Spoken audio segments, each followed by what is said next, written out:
जय जगन्नाथ, जय श्री श्याम। क्रांति उड़ीसा मीडिया में आपका स्वागत है। मैं हूं नंदकिशोर जोशी। सभी दर्शकों से अनुरोध है, कृपया इस चैनल को लाइक करें, शेयर करें, सब्सक्राइब करें एवं बेल बटन अवश्य दबाएं। आज हम चर्चा करने जा रहे हैं बिहार के मुख्यमंत्री नीतीश कुमार पर। नीतीश कुमार, जैसा कि मैंने आप लोग सब जानते हैं, वो करीब 17-18 साल से बिहार के मुख्यमंत्री पद पर कायम है और उन्होंने बीजेपी के समर्थन से जितनी बार वो अभी, मैं सोचता हूँ शायद 6 या 7 बार अभी तक मुख्यमंत्री, 5-6 बार मुख्यमंत्री हो गए हैं। सर्वप्रथम वो हुए थे केवल 8 दिन के लिए, जब सरदार बूटा सिंह ने उनको शपथ कराई थी गवर्नर हाउस में मुख्यमंत्री के तौर पर। केवल 8 दिन के लिए वो बने थे मुख्यमंत्री बिहार के। उस समय भी भाजपा का ही समर्थन था उनके साथ। तब से लेकर आज तक वो कम से कम भी 5-6 बार मुख्यमंत्री हो चुके हैं और बारंबार इधर के, कभी इधर कभी उधर, कभी इधर कभी उधर, इस कारण से उनका नाम बिहार की राजनीति में और भारत की राजनीति में दूसरा नामकरण उनका दिया गया है, पलटू राम। मतलब वो कब किस तरह पलट जाएंगे उसका कोई ठिकाना नहीं है, इसलिए पलटू राम उनका नामकरण किया गया है। ये बात ठीक है कि हर आदमी के मन में इच्छा रहती है कि ऊंचे से ऊंची पोजीशन वो पहुंचे, ऊंचे से ऊंचे मुकाम वो हासिल करे। नीतीश कुमार के मन में भी यही है कि मैं भी कभी प्रधानमंत्री पद पर बैठूं, वहां सुशोभित होऊं। ठीक है, इच्छा रहना ठीक है, उसमें कोई गलती नहीं है, लेकिन कम से कम आदमी को अपनी काबिलियत और अपनी मतलब क्षमता, उसको भी तो देखना चाहिए। मारवाड़ी में कहावत है कि बहुत फेमस कहावत है, मोरियो देखा देखा, मोरियो नाचा नाचा आपका पगाका नहीं देखकर चुप हो जावा। मतलब जो मयूर जो है, हमारा राष्ट्र पक्षी है, वो ज़्यादा नाच कूद नहीं सकता है क्योंकि उसके पांव कमज़ोर रहते हैं। वैसे ही नीतीश कुमार का जो सपना है कि मैं प्रधानमंत्री पद पर बैठूंगा, सुशोभित होऊंगा, वो सपना मेरे ख्याल से फलीभूत होने वाला नहीं है, प्रैक्टिकली पॉसिबल नहीं है, जहाँ तक मैं सोचता हूँ। इसलिए हमने आज उनके नाम का साथ में लगाया है, नीतीश ना रहे घर के ना घाट के, और टाइटल में दिया है कि नीतीश ने मोदी और अमित शाह का दरवाजा खटखटाया। वो इसलिए कि वो बारंबार इधर उधर, मिर्जापुरी लोटा नहीं होता क्या, गुड़ता रहता है इधर के उधर, बारंबार मिर्जापुरी लोटा जो है वो बिन पैदे का लोटा है। कि नीतीश कुमार भी भारतीय राजनीति में बिन पैदे के लोटे हैं, कभी इधर गुड़ जाते हैं, कभी उधर गुड़ जाते हैं, इनका कोई भरोसा नहीं कब किधर गुड़ जाएंगे। और इनके मन में जो तमन्ना है, वो तमन्ना तो नेचुरल है, स्वाभाविक बात है, हर राजनीति के मन में, पॉलिटिशियन के मन में ऊंचे से ऊंची पोजीशन में पहुंचने की तमन्ना तो रहेगी। अब मैं इनके पॉलिटिकल इतिहास के बारे में संक्षिप्त जानकारी दे रहा हूँ। हमारे देश में जयप्रकाश नारायण प्रख्यात स्वाधीनता सेनानी रहे और उनके मार्गदर्शन में, उनके नेतृत्व में एक JP movement, Jayaprakash Narayan movement चला बिहार में। उसको अंग्रेजी में भी और हिंदी में भी जेपी मूवमेंट के नाम से जानते हैं। वो करीब 1970 के दशक में 73 या 74 में आरंभ हुआ था, 73 या 74 में आरंभ हुआ था जेपी मूवमेंट, और सर्वप्रथम वो बिहार से ही आरंभ हुआ था, समझिए। और उस समय जेपी मूवमेंट में स्टूडेंट लीडर थे आज के जो लालू यादव हैं, बिहार के जो पूर्व मुख्यमंत्री और पूर्व केंद्र मंत्री, और आज के जो नीतीश कुमार हैं जो बिहार के मुख्यमंत्री, और आज जो बिहार के पूर्व उप मुख्यमंत्री हैं और सांसद हैं सुशील कुमार मोदी। ये तीनों उस समय स्टूडेंट लीडर हुआ करते थे पटना में, बिहार में, और ये तीनों के तीनों उस समय जेपी मूवमेंट में कूद गए और जेपी मूवमेंट की लीडरशिप में इनका तीनों का भी बहुत ही हाथ था। और इनकी अगुवाई में ही, एक तरह से आप समझिए कि इनकी अगुवाई में ही पटना में जेपी मूवमेंट खूब चला, और ये जयप्रकाश नारायण के भी बहुत करीबी हो गए, बहुत प्रिय पात्र हो गए। अब जेपी मूवमेंट तो लास्ट में क्या हुआ, जिस समय जेपी मूवमेंट हुआ ही क्यों था, कांग्रेस के विरोध में जयप्रकाश नारायण ने मूवमेंट मतलब आंदोलन शुरू किया था कांग्रेस के भ्रष्टाचार के विरोध में। और भ्रष्टाचार विरोधी ये तीनों के तीनों चेहरे बने, लालू यादव, नीतीश कुमार और सुशील मोदी। लास्ट में क्या हश्र हुआ, फिर 1975 में कांग्रेस इंदिरा गांधी रायबरेली के चुनाव में हार गई थी। कैसे हारी कि वो जो इलाहाबाद हाईकोर्ट का जजमेंट उनके खिलाफ गया, तत्पश्चात वो तुरंत इमरजेंसी लगाई, सारे विपक्षी नेता लोगों को भर्ती करके रातों रात जेलों में ठूस दी। करीब पौने 2 साल तक ये लोग जेलों में रहे और बाहर निकलने की कोई गुंजाइश भी नहीं थी। और JP movement, actually JP movement जो है इंदिरा गांधी के जो इलाहाबाद हाईकोर्ट के वर्डिक्ट के जस्ट पहले ही आरंभ हुआ था। 1975 जून 12 में वो जजमेंट आया था। 1974 में शायद ये जेपी मूवमेंट स्टार्ट हुआ था हमारे भारत में, बिहार में। और इंदिरा गांधी काफी घबरा गई थी, इधर तो मूवमेंट हो रहा है उनके खिलाफ, भ्रष्टाचार के खिलाफ, और उधर इलाहाबाद हाईकोर्ट का जजमेंट आ गया उनके खिलाफ। तब इंदिरा गांधी ने मतलब आव दिखाना ताव और इमरजेंसी हमारे देश में लगा दी, विपक्षी नेताओं को अंदर कर दी। फिर 1977 में जो चुनाव हुए, उस चुनाव में सारे विपक्षी नेता जो जेलों में बंद थे वो बाहर आए, एवं जो भी जहां से खड़ा हुआ वो वहां जीता। और प्रथम बार हमारे देश में नॉन कांग्रेस मतलब गैर कांग्रेस की सरकार केंद्र में स्थापित हुई। मोरारजी देसाई उसके प्रधानमंत्री बने 1977 मार्च में। और इधर ये लोग जो स्टूडेंट लीडर थे, ये जो लालू यादव, नीतीश कुमार, सुशील मोदी, इन लोगों के भी आस्ते आस्ते राजनीति में इंटरेस्ट इनका, ये तो स्टूडेंट लीडर तो थे ही, आस्ते आस्ते राजनीति की तरफ बढ़ने लगे। और एक समय ऐसा आया कि 1990 में लालू यादव बिहार के मुख्यमंत्री हो गए। और लालू यादव का जो भ्रष्टाचार, जो जंगल राज इत्यादि, तो मैं उसमें क्या बताऊं, फिर उनको सजा भी हुई, अब सजा याफ्ता है। उन तत्पश्चात जब सजा हुई तो वो जेल गए, तो उनके अपने पत्नी को बिठा दिए, राबड़ी देवी, जो तीसरी क्लास पास है। और सभी को जानते हैं, ये सब में मैं ज़्यादा बोलूँगा नहीं क्योंकि विषयांतर हो जाएगा। लेकिन बाद में जब जंगल राज इनका काफ़ी, लालू का जुल्म बढ़ा, जंगल राज बढ़ा, और लोगों को जितने जो भी वादे किए गए थे वो सब झूठे साबित हुए, तो उनका विकल्प लोगों ने देखा, विकल्प, और विकल्प को के तौर पर उनको दो ही पार्टी दिखी, एक तो जनता दल यूनाइटेड और बीजेपी। और जनता दल यूनाइटेड ने और भाजपा ने मिलकर वहाँ शासन भी किया। लालू यादव की पार्टी जो है वो करीब 15 साल शासन की। उनके जाने के बाद लगातार नीतीश कुमार करीब 18 साल से बिहार में काबिज हैं, शासन में हैं। बस फर्क यही है, ये कभी भाजपा के दामन के साथ में शासन में आ जाते हैं, कभी भाजपा को छोड़ देते हैं, फिर कभी भाजपा को पकड़ देते हैं, फिर छोड़ देते हैं। ऐसा पकड़ना छोड़ना इनका लगातार पिछले 18 साल में कई बार हुआ है। अब मैं बता रहा हूं कि ये जो पिछली बार जब नरेंद्र मोदी 2013 में भाजपा की तरफ से प्रधानमंत्री पद के उम्मीदवार घोषित किए गए 2013 में, तब से ही नीतीश कुमार का दिमाग हो गया खराब और नीतीश कुमार जल भून गए। नीतीश कुमार को लगा कि मैं एनडीए में सबसे काबिल आदमी हूं। अगर कोई पूछे भाई काबिलियत का क्या पैमाना आपका, तो उनका हिसाब, वो कभी खुल के बोले नहीं, लेकिन हमारी भी तो एनालिसिस है ना, राजनीतिक एनालिसिस है उनके हिसाब से कि जो माइनॉरिटीज के जो वोट्स हैं, अर्थात जो विशेषकर मुसलमानों की जो वोट है, मुसलमानों की वोट नीतीश कुमार को अगर कैंडिडेट किया जाता है प्रधानमंत्री पद का उम्मीदवार एनडीए की तरफ से, तो मुसलमान वोट आएंगे। और अगर नीतीश कुमार को नहीं किया जाता है, नरेंद्र मोदी अगर कैंडिडेट है, प्रधानमंत्री पद के चेहरे हैं एनडीए की तरफ से, तो मुसलमान कोई वोट देगा नहीं। अर्थात एनडीए का शासन या बीजेपी का शासन सेंटर में आएगा नहीं। ऐसी मान्यता थी नीतीश कुमार की 2013 में, और नरेंद्र मोदी प्रधानमंत्री बने हमारे देश के 2014 में।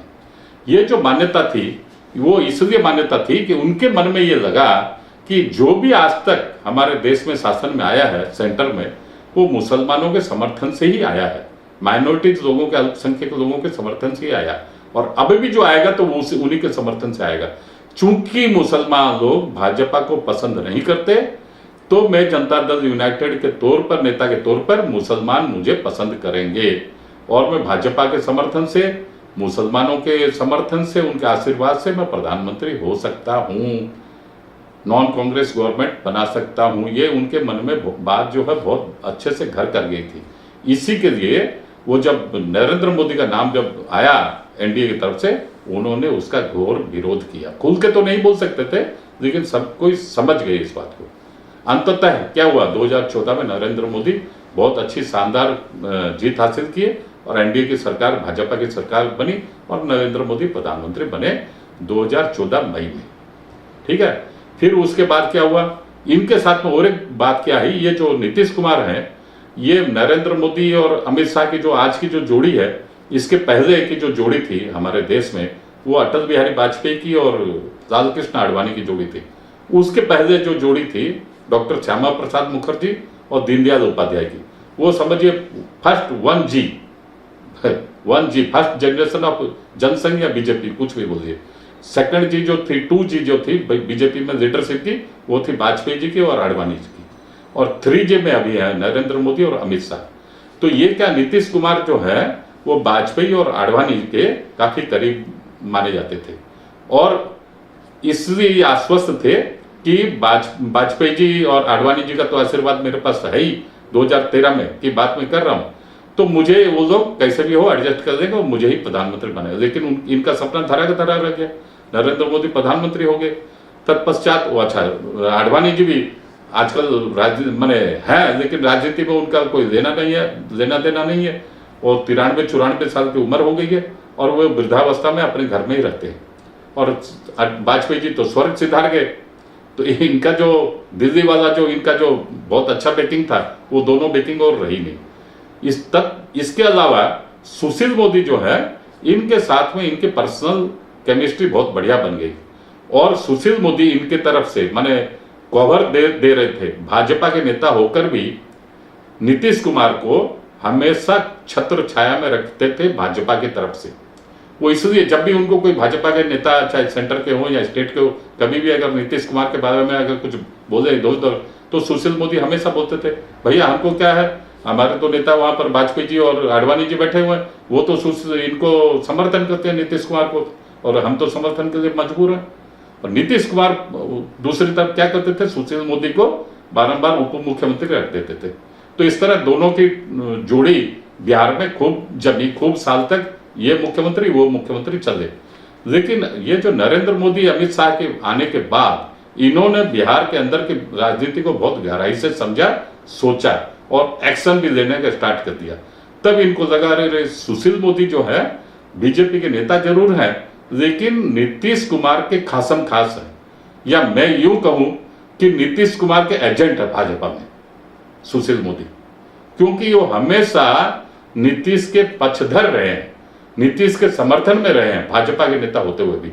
और सुशील मोदी ने कभी बिहार में भाजपा को आगे बढ़ाने के लिए कोई सक्रिय सार्थक प्रयास नहीं किया।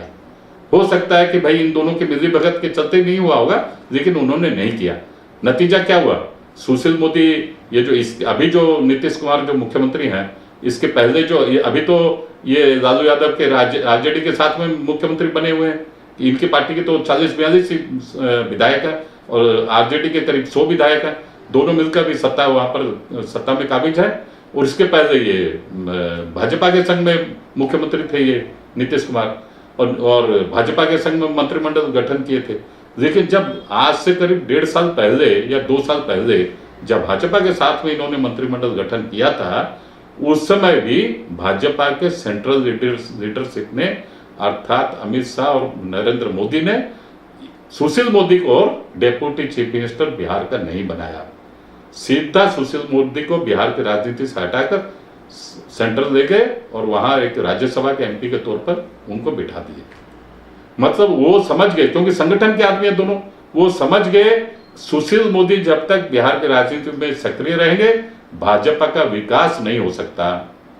और नीतीश कुमार का साया भाजपा के ऊपर हमेशा रहता है, इसलिए वो सुशील मोदी को हटा दिए और उनकी जगह 2 उप मुख्यमंत्री दिए नीतीश कुमार के संग। लास्ट में नीतीश कुमार भी चुप रह गए, लेकिन नीतीश कुमार के अंदर तो वही प्रधानमंत्री पद वाली बात बारंबार उनका मन मचल रहा था।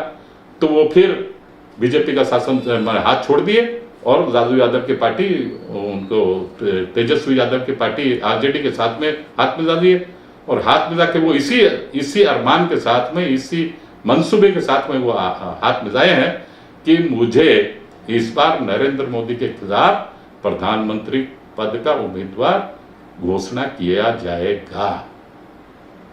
और लालू यादव के संग में सोनिया गांधी का बहुत अच्छी केमिस्ट्री है, कांग्रेस की भी बहुत अच्छी केमिस्ट्री है, इसलिए लालू यादव ने भी इनको बहुत अच्छे से लॉलीपॉप दिया है कि हाँ आप बहुत योग्य हो और इंजीनियर हो, बैकवर्ड कास्ट से आते हो, आपकी उज्जवल छवि है और आप प्रधानमंत्री उम्मीदवार अपोजिशन कैंप की तरफ से हो सकते हो।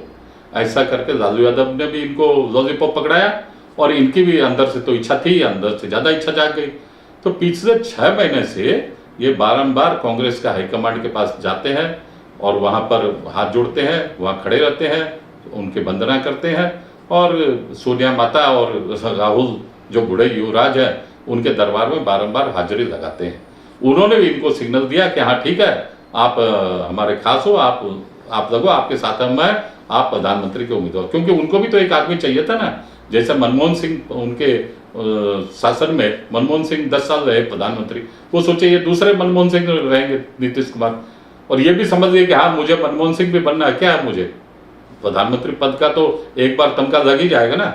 ये मन में सोच लिए कि अब की बार मुझे कांग्रेस पार्टी, जो सबसे बड़ी पार्टी अपोजिशन के भारत में, वो मुझे मैंने अपोजिशन कैंप की तरफ से प्रधानमंत्री के उम्मीदवार के पद पर तैयार देखेगी, करेगी, और मैं खड़ा होऊंगा नरेंद्र मोदी के खिलाफ। ठीक है, अपने अपनी इच्छा, अपने अपने फार्मूला, अपने अपने रास्ते हैं, अपने अपनी सोच है, समझ है।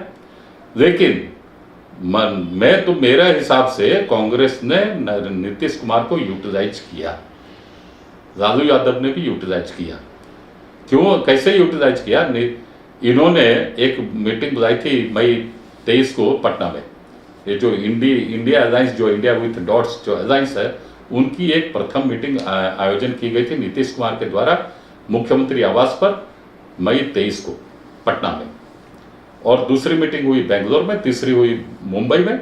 इस तरह 3 मीटिंग बड़ी बड़ी ये लोग आयोजन कर दी है। और फर्स्ट मीटिंग नीतीश कुमार बुलाए, उनको ये लालू यादव और कांग्रेस के द्वारा उनको कहा गया कि आप संयोजक बनाए जाएंगे और फिर आप ही प्रधानमंत्री के दावेदार भी होंगे। लेकिन वो जो मीटिंग ये बुलाए, वो मीटिंग भी फ्लॉप हो गए, मतलब वो इनको कोई संयोजक नहीं बनाया, किनको? नीतीश कुमार को। और नीतीश कुमार के सारे सपने धरे के धरे रह गए और लालू कांग्रेस वालों ने इनको ठेंगा दिखा दिया। तत्पश्चात जो बेंगलोर में जो मीटिंग हुई जून महीने में, सारे बेंगलोर शहर में कांग्रेस द्वारा बड़ी बड़ी होर्डिंग, बड़े बड़े पोस्टर के द्वारा दिखाया गया कि नीतीश कुमार पलटू राम है, भरोसे के लायक नहीं है, इनके ऊपर डिपेंड नहीं किया जा सकता है, आदमी स्थिरचित नहीं है, अस्थिर है।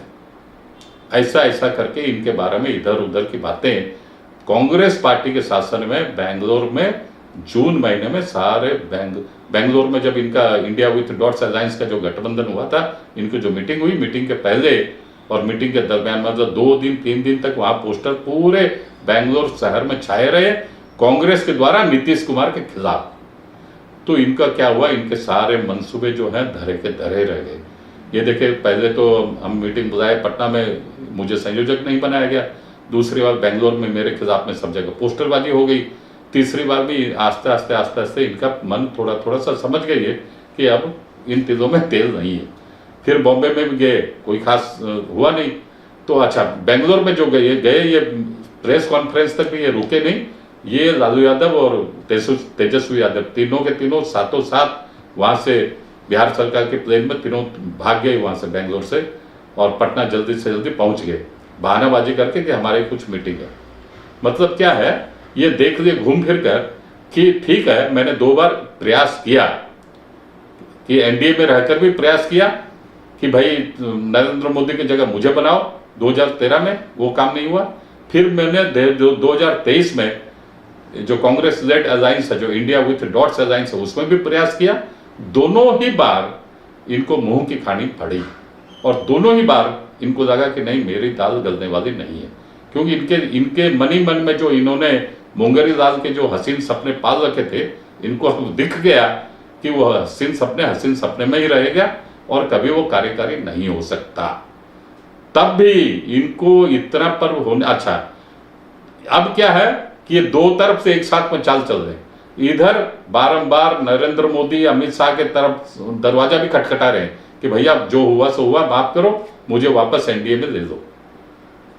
लेकिन अमित शाह ने पिछले 2 महीने पहले बिहार में एक पब्लिक मीटिंग में बोल दिया था, अब नीतीश कुमार की एंट्री बंद एनडीए में, नेशनल डेमोक्रेटिक अलायंस में। अब वो कभी भी उनको हम वापस नहीं लेंगे।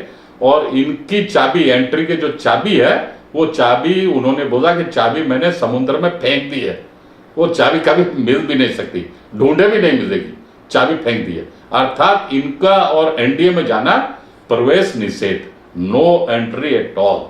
उसके बाद में भी ये एक तरफ तो आशा जगाए हुए हैं कि कैसे भी हो, अमित शाह के जरिए से हो, नरेंद्र मोदी के जरिए से हो, क्योंकि सुशील मोदी जो इनके फ्रेंड है, उनका तो बस चलता नहीं है सेंटर में नरेंद्र मोदी और अमित शाह के सामने। तो ये कैसे भी जैसे तैसे वो घुसने के फिर वापस तैयारी कर रहे हैं, क्योंकि इनके सारे सपने चकनाचूर हो गए हैं इंडिया विथ डॉट्स अलायंस के। विरोधी पद के जो उम्मीदवार के तौर पर ये अपने को देख रहे थे, वो सारे के सपने सारे के सारे चकनाचूर हो गए। तो इन्होंने अभी भी आस नहीं छोड़ी है और दो तरफ एक साथ में डुअल पॉलिटिक्स खेल रहे हैं। डुअल पॉलिटिक्स मतलब एक तरफ तो नरेंद्र मोदी और अमित शाह के मतलब दरवाजे को खटखटा रहे हैं, और दूसरी तरफ अंदर ही अंदर ये यूपी के उत्तर प्रदेश की एक जगह है फूलपुर जो है इलाहाबाद के पास में ही है वो जगह। और वहां किसी जमाने में नेहरू, पंडित जवाहरलाल नेहरू जो हमारे देश के पहले प्रधानमंत्री हुए, वो वहां से चुनाव लड़ते थे लोकसभा का। और वो फूलपुर में अभी मन बना रहे हैं कि फूलपुर से मुझे अगर चांस मिलेगा तो मैं वहीं से खड़ा हूँगा। फूलपुर यूपी में है और फूलपुर की एक विशेषता है, उसमें कुर्मियों की संख्या बहुत ज़्यादा है वहाँ के, मतलब मुसलमानों की संख्या भी बहुत है और हिंदुओं में जो कुर्मी जाति जो है, इनकी खुद की नीतीश कुमार की जो जाति है वो जाति है कुर्मी। तो इनको लगता है कि वहाँ चूंकि मेरे कुर्मी भाई हैं, कुर्मी बहनें हैं, कुर्मी परिवार है और मुसलमान लोग हैं, और मैं भाजपा के विरुद्ध में जाऊंगा तो मुसलमान स्वतः मुझे समर्थन देंगे। तो ये फूलपुर पर नजर टिकाए हुए हैं कि अगर मुझे मौका मिला प्रधानमंत्री पद का उम्मीदवार, या इनको लालू यादव, जो हमारे मीडिया के सूत्रों से जो मुझे खबर मिली है कि लालू यादव ने बोला ठीक है प्रधानमंत्री तो नहीं तो डेप्यूटी प्राइम मिनिस्टर तो आपको हम बना ही देंगे। तो ये अभी डेप्यूटी प्राइम मिनिस्टर के सपने भी देखने लगे हैं। ठीक है प्रधानमंत्री राहुल गांधी होंगे तो मैं उप प्रधानमंत्री हो जाऊंगा। वो हिंदी में कहावत है ना नौमन तेज होगा ना राधा नाचेगी। लेकिन नीतीश कुमार जी बहुत बुजुर्ग हैं, उनको कौन समझाए ये सब बात। और वो अभी भी सपने देख रहे हैं कि फूलपुर से खड़ा हूंगा, वहाँ कुर्मी जाति के भी लाखों वोटर हैं, मुसलमान भाई लोग भी हैं, और मैं जीत जाऊंगा। और कैसे भी जीतूंगा, इनका अपना अंक गणित है ना, क्योंकि अखिलेश यादव वहाँ के बड़े विरोधी दल के नेता है, इसके साथ में कांग्रेस के भी कुछ वोट है, और मैं बहन मायावती के भी चरणों में पड़ जाऊंगा और बहन मायावती का भी आशीर्वाद ले लूंगा। और उनका तो मायावती का तो सभी जानते हैं उनको कैसा वो आशीर्वाद देती है, किस तरह से देती है, वहां तो पैसा फेंको तमाशा देखो। तो इस चक्कर में वो देखते हैं कि पूरा अपोजिशन वोट यूपी में, अगर फूलपुर में मैं खड़ा होता हूं तो अपोजिशन की सारी वोट मुझे मिलेगी, मेरे कुर्मी भाइयों की मिलेगी, मुसलमानों की मिलेगी, मेरी जीतने की संभावना बहुत ज्यादा है। और अगर वह हार भी गए, समझ लीजिए कि वहां हार गए, तो ये अपना अंक गणित इस हिसाब से भी लगाते हैं। अगर हार गए तो मैं बोल दूंगा कि भैया मैं तो देखो बिहार छोड़ के गया हूं, उत्तर प्रदेश मैं थोड़ी बिहार से चुनाव लड़ा। कोई बोल देगा कि आप मुख्यमंत्री हो, आप अपने एरिया से खड़ा हो गए तो क्या बड़ी बात हो गई। मैं तो बिहार छोड़ के यूपी में गया हूं, वहां तो हार गया तो हार गया, मेरा इलाका थोड़ी है, मैं तो गया था वहां पर नेशनल पॉलिटिक्स के हिसाब से, हार गया तो हार गया। मतलब इनको हारने पर भी इनको बहाना है। अब मैं आ रहा हूं दूसरी बात के ऊपर। नरेंद्र मोदी प्रधानमंत्री हैं हमारे देश के, वो खड़े हुए हैं 2 बार खड़े हुए बनारस से, बनारस लोकसभा चुनाव क्षेत्र से वो खड़े हुए। प्रथम बार 2014 में खड़े हुए, फिर 2019 में। आप देखें नरेंद्र मोदी के बिरादरी के लोग या गुजरात राज्य के लोग बनारस में कुछ सैकड़ों होंगे, 100, 200, 500, 1000 होंगे, उससे ज्यादा तो है नहीं।